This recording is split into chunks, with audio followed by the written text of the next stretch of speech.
आज हम लोग देखने वाले हैं इलेक्ट्रीशियन के ऑब्जेक्टिव क्वेश्चन को जो सभी प्रकार की कॉम्पिटिटिव एग्ज़ामों में पूछे जाते हैं। आइए दोस्तों देखते हैं क्वेश्चन नंबर 1। क्वेश्चन नंबर 1 आप लोग के स्क्रीन के सामने है। बोल रहा है कि कंडक्टर का प्रतिरोध निर्भर करता है पहला लंबाई पर, दूसरा कंडक्टर के मटेरियल पर, तीसरा क्रॉस सेक्शन एरिया पर, चौथा है तीनों। तो देखिए प्रतिरोध R जो होता है वो हमारा होता है रो L बाई ए। तो हम देख रहे हैं कि प्रतिरोध जो है रो यानी रेजिस्टिविटी जिसको मटेरियल बोलते हैं उस पर भी निर्भर करता है, L लंबाई पे भी निर्भर कर रहा है, ए जो है क्रॉस सेक्शन एरिया पे भी निर्भर कर रहा है। तो इसका ऑप्शन हो जाएगा 4। दूसरा क्वेश्चन बोल रहा है विशिष्ट प्रतिरोध का मात्रक है। तो देखते हैं विशिष्ट प्रतिरोध का मात्रक क्या होता है। हम जानते हैं कि इसमें जो रो है वो विशिष्ट प्रतिरोध होता है। अगर इसका मात्रक हम लोग निकालें तो रो बराबर इसको गुणा कर देंगे तो R into A by L हो जाएगा। R जो होता है हमारा प्रतिरोध होता है, उसका मात्रक होता है ओम।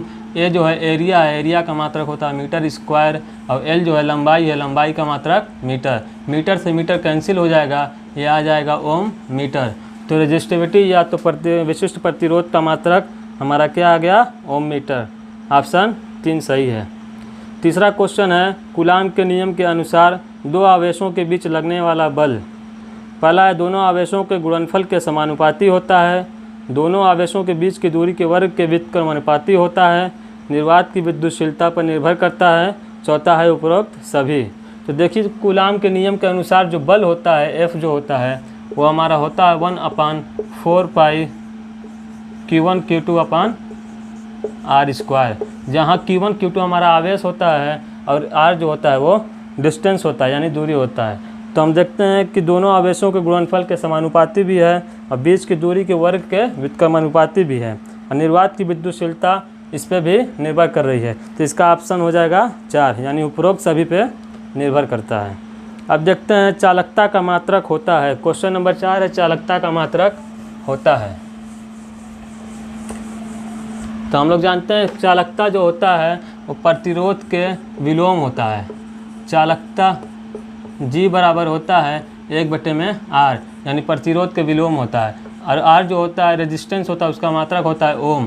तो ओम का जो उल्टा होता है वो होता है मोह, जिसको इस तरह से डिनोट करते हैं। तो प्रतिरोधकता चालकता का मात्रक क्या हो जाएगा, मोह। या तो दूसरा मात्रक इसका होता है सीमेन, दूसरा मात्रक इसका सीमेंस भी होता है। तो ऑप्शन में हमको क्या क्या दिया है, ओम दिया है, फायरेट दिया है, साइमन दिया है, हेनरी दिया है। तो इसका ऑप्शन 3 सही हो जाएगा। 5वें क्वेश्चन में है कि प्रतिरोधों के समांतर क्रम में जुड़े होने पर विभव तथा विद्युत धारा क्रमशः होती है। कह रहा है कि प्रतिरोध अगर समांतर क्रम में जुड़े हों तो धारा और विभव कैसे होते हैं। तो देखिए अगर दो रेजिस्टेंस मान लीजिए है R1 R2, ये R1 और ये R2 है हमारा, अगर ये समांतर क्रम में जुड़े हैं तो हमारा जो धारा और विभव कैसे होंगे। अगर यहाँ से धारा मान लीजिए जाती है I, तो यहाँ पे जाने के बाद दो भाग में देखिए ये दोनों पैरेलल में दिए हुए हैं तो I1 I2 में डिवाइड हो जाएगी। तो मतलब कि जो हमारी धारा है वो विभिन्न हो जाएगी, दो रास्तों में बढ़ जाएगी। और जब विभव है जानते हैं कि समांतर में विभव जो होता है समान होता है। तो इसका ऑप्शन नंबर देखिए कौन सा सही होगा। दिया है कि प्रतिरोधों के समांतर क्रम में जुड़े होने पर विभव तथा विद्युत धारा क्रमशः होती है। भिन्न भिन्न एवं समान, समान एवं भिन्न भिन्न, दोनों समान दोनों भिन्न भिन्न। तो देखिए पहले दिया है विभव, विभव जो होता है वो समान होता है और विद्युत धारा देख रहे हैं कि बढ़ जा रही है यानी भिन्न भिन्न। तो ऑप्शन 2 सही हो जाएगा। क्वेश्चन नंबर 6 में बोल रहा है कि व्हीटस्टोन सेतु संतुलन में कहलाएगा जब गैल्वेनोमीटर से प्रवाहित धारा होगी। तो हम जानते हैं कि व्हीटस्टोन सेतु में जो गैल्वेनोमीटर होता है अगर उसमें धारा 0 हो जाए तो हमारा वो संतुलन में होता है। व्हीटस्टोन सेतु कुछ इस तरह से होता है जिसकी 4 भुजाएं होती हैं और यहाँ पे एक गैल्वेनोमीटर लगा होता है।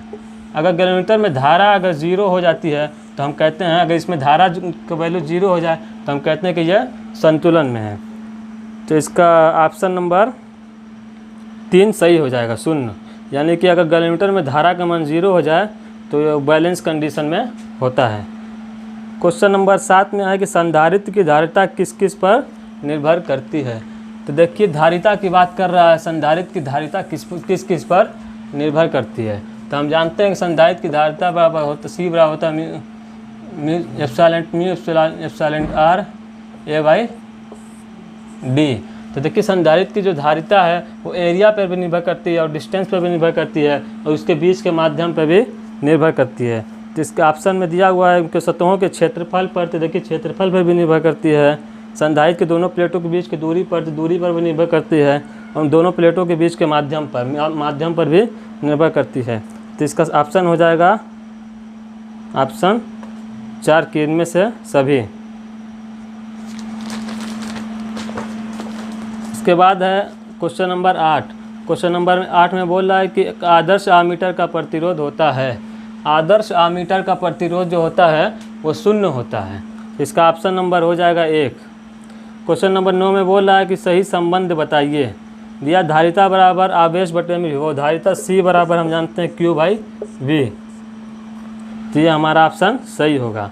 धारिता बराबर आवेश बटे में विभव यानी ऑप्शन 1 सही है। क्वेश्चन नंबर 10 में बोल रहा है कि 1000 वोल्ट के विभवांतर पर किसी चालक में 100 एम्पीयर की विद्युत धारा प्रवाहित होती है, खर्च हुई शक्ति क्या होगी। तो इसमें हमको दिया हुआ है कि 1000 वोल्ट यानी V बराबर दिया हुआ 1000 वोल्ट और 100 एम्पीयर की धारा दिया हुआ I बराबर 100 एम्पीयर।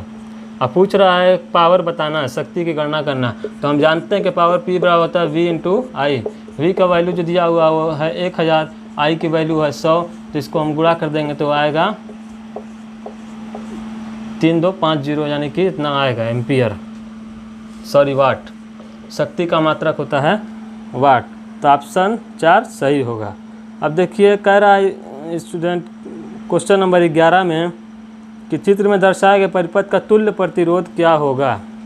देखिए एक सर्किट दी हुई है जो आप लोग के सामने है, उसमें हमको बताना है हम लोगों को कि तुल्य प्रतिरोध क्या होगा। तो सर्किट कुछ इस तरीके से है। ये हमारा 4 ओम का रेजिस्टेंस है, ये हमारा 6 ओम का रेजिस्टेंस है और ये जो है हमारा 4 ओम का रेजिस्टेंस है। यानी यहाँ पे 4 ओम के 4 रेजिस्टेंस पैरेलल में दिए हुए हैं।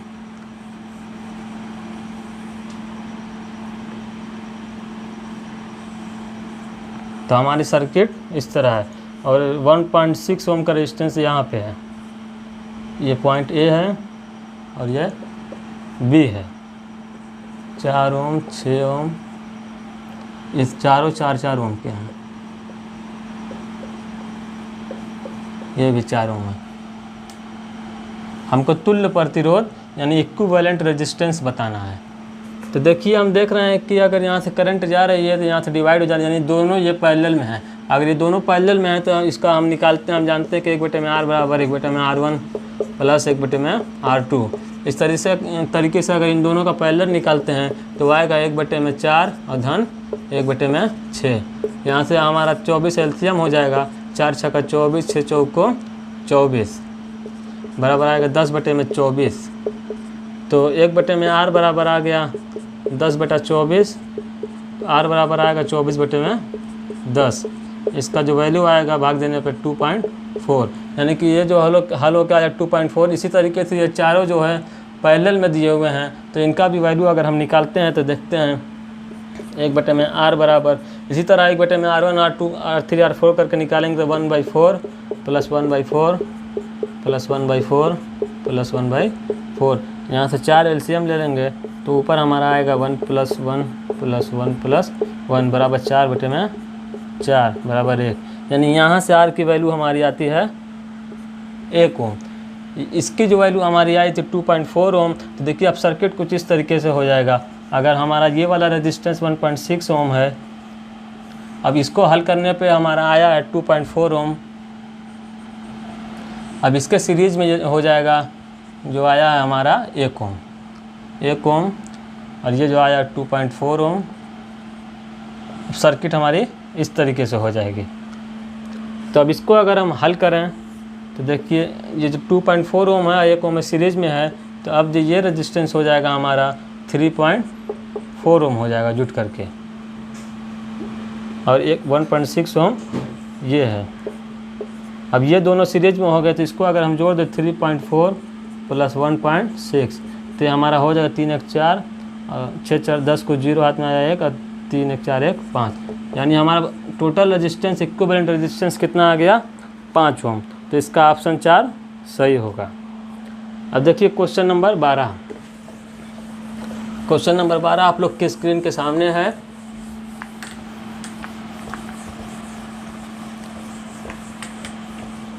क्वेश्चन नंबर 12 में बोल रहा है कि व्हीटस्टोन ब्रिज में ब्रिज को संतुलित कहा जाता है जब प्रतिरोधों के अनुपात होते हैं। 4 ऑप्शन दिए हुए, देखना कि प्रतिरोध का अनुपात क्या होगा कि इसको बैलेंस कहा जाएगा यानी संतुलित कहा जाएगा। हमको दिया हुआ है ये 4 रेजिस्टेंस इस तरीके से हैं। P 4 रेजिस्टेंस हैं, ये गैलोमीटर लगा हुआ है। तो हम जानते हैं कि जब भी बैलेंस कंडीशन होती है तो इसमें गैलोमीटर में धारा का मान 0 हो जाता है, तो यानी कैंसिल हो जाएगा। जब ये कैंसिल होगा तो हमारा ये इस तरीके से हो जाएगा।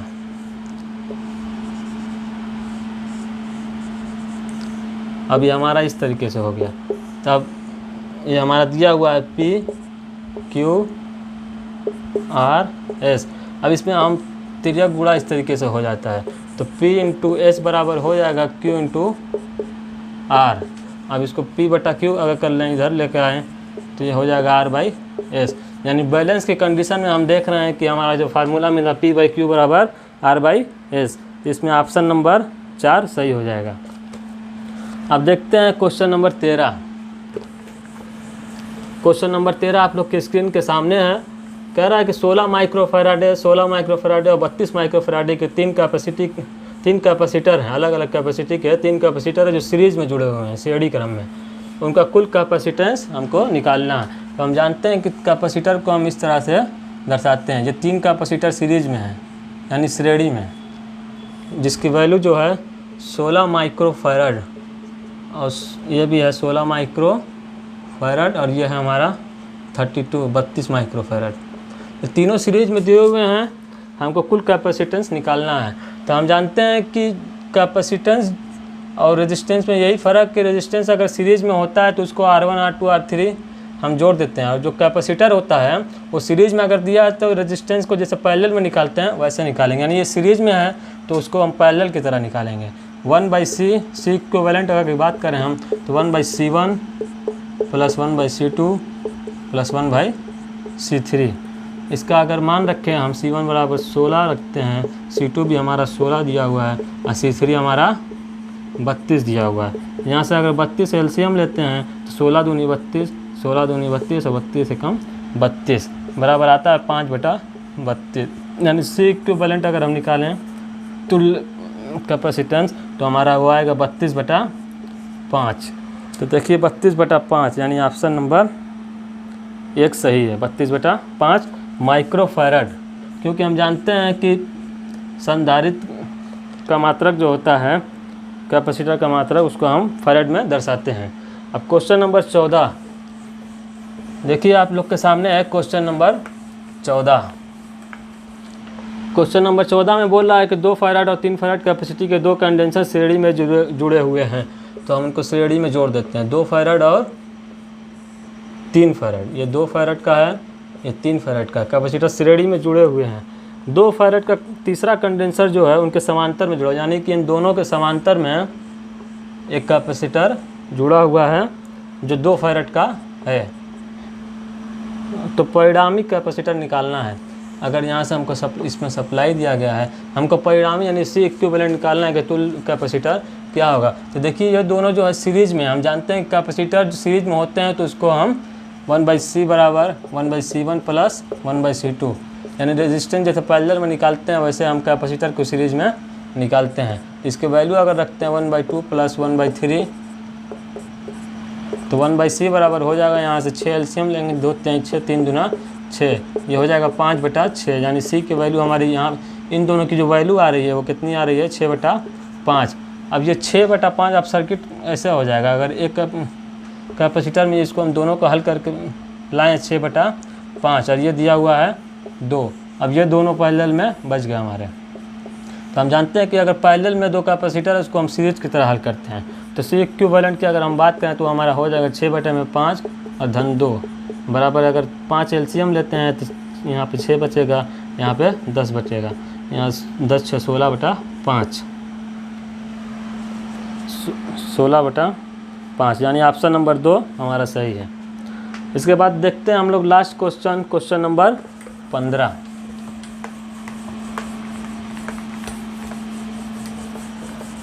क्वेश्चन नंबर 15 कह रहा है कि किसी पदार्थ का रेजिस्टेंस R कम होता है यदि पहला मुक्त इलेक्ट्रॉनों की संख्या अधिक हो जाए, दूसरा मुक्त इलेक्ट्रॉनों की संख्या कम हो जाए, तीसरा वस्तु का तापमान बढ़ जाए, चौथा इनमें से कोई नहीं।